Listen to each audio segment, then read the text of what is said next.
राजनीति उन्हें मुबारक जिन्हें राज करना है। हम तो सेवक हैं, हमें संघर्ष से आगाज करना है। जी हाँ, ग्राम पंचायत दीन पनाह निदुरा गांव अकबरपुर बाराबंकी से चल पड़े हैं विकास की ओर। विकास की गंगा बहाने प्रधान पद की महिला उम्मीदवार बन देवी पत्नी सुरेश कुमार यादव उर्फ हकीम भैया। तो याद रखिएगा, आने वाले प्रधानी के चुनाव में अपना आशीर्वाद देकर बन देवी जी को जिताना है। सुरेश कुमार भैया के हाथों को मजबूत बनाना है। गायक अभिषेक सिंह। दीन बना के चमकी भगिया, खुश रहे सगर गरीब और दुखिया।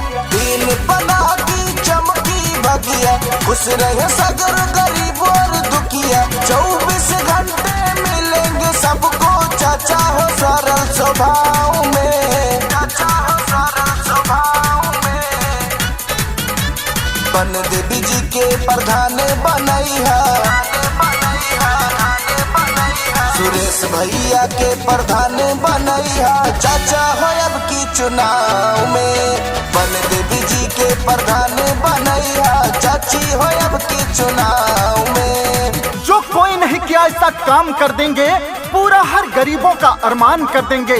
5 साल का कोई उम्र भर भुला नहीं सकेगा।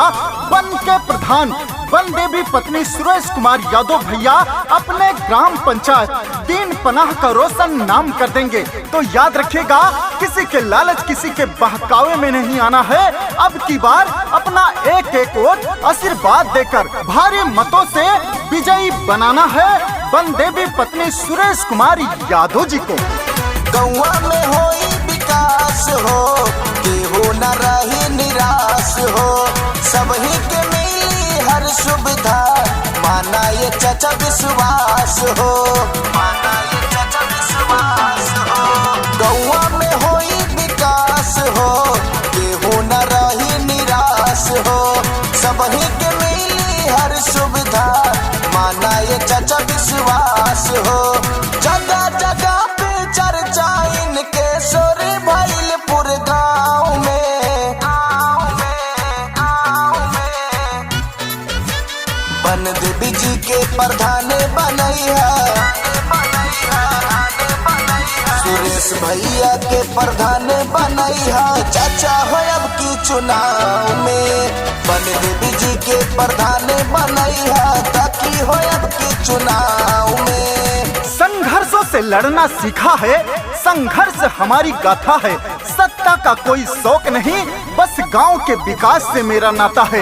ये कहना है सुरेश कुमार यादव भैया का। सुरेश कुमार यादव भैया ना तो जात पात में भेदभाव करते हैं, गरीबों के साथ सुख दुख में हमेशा खड़े रहते हैं, सबके साथ कंधे से कंधा मिलाकर चलते हैं।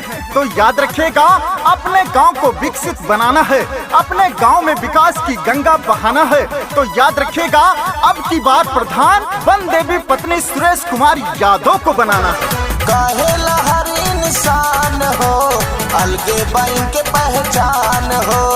दुख दर्द सब ही के जनी है हो, केहू न रही निराश हो, केहू न रही निराश हो। काहे हर इंसान हो, अलगे बाइन के पहचान हो।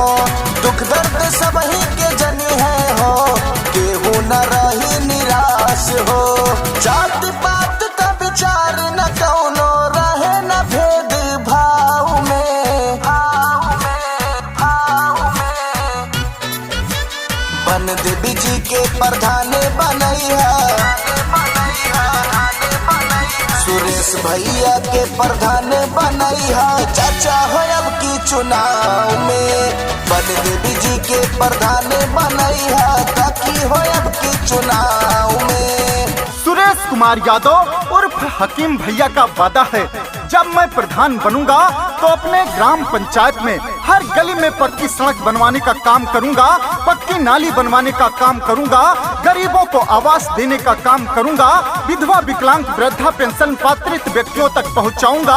सरकार द्वारा चलाई गई सभी योजनाओं को अपने ग्राम पंचायत में लाने का काम करूंगा, हर गरीब तक पहुंचाने का काम करूंगा। तो याद रखिए, अपने ग्राम पंचायत को शून्य से शिखर की ओर लेके जाना है। तो अब की बार अपना प्रधान प्रधान बन देवी पत्नी सुरेश कुमार यादव उर्फ हकीम भैया को बनाना है।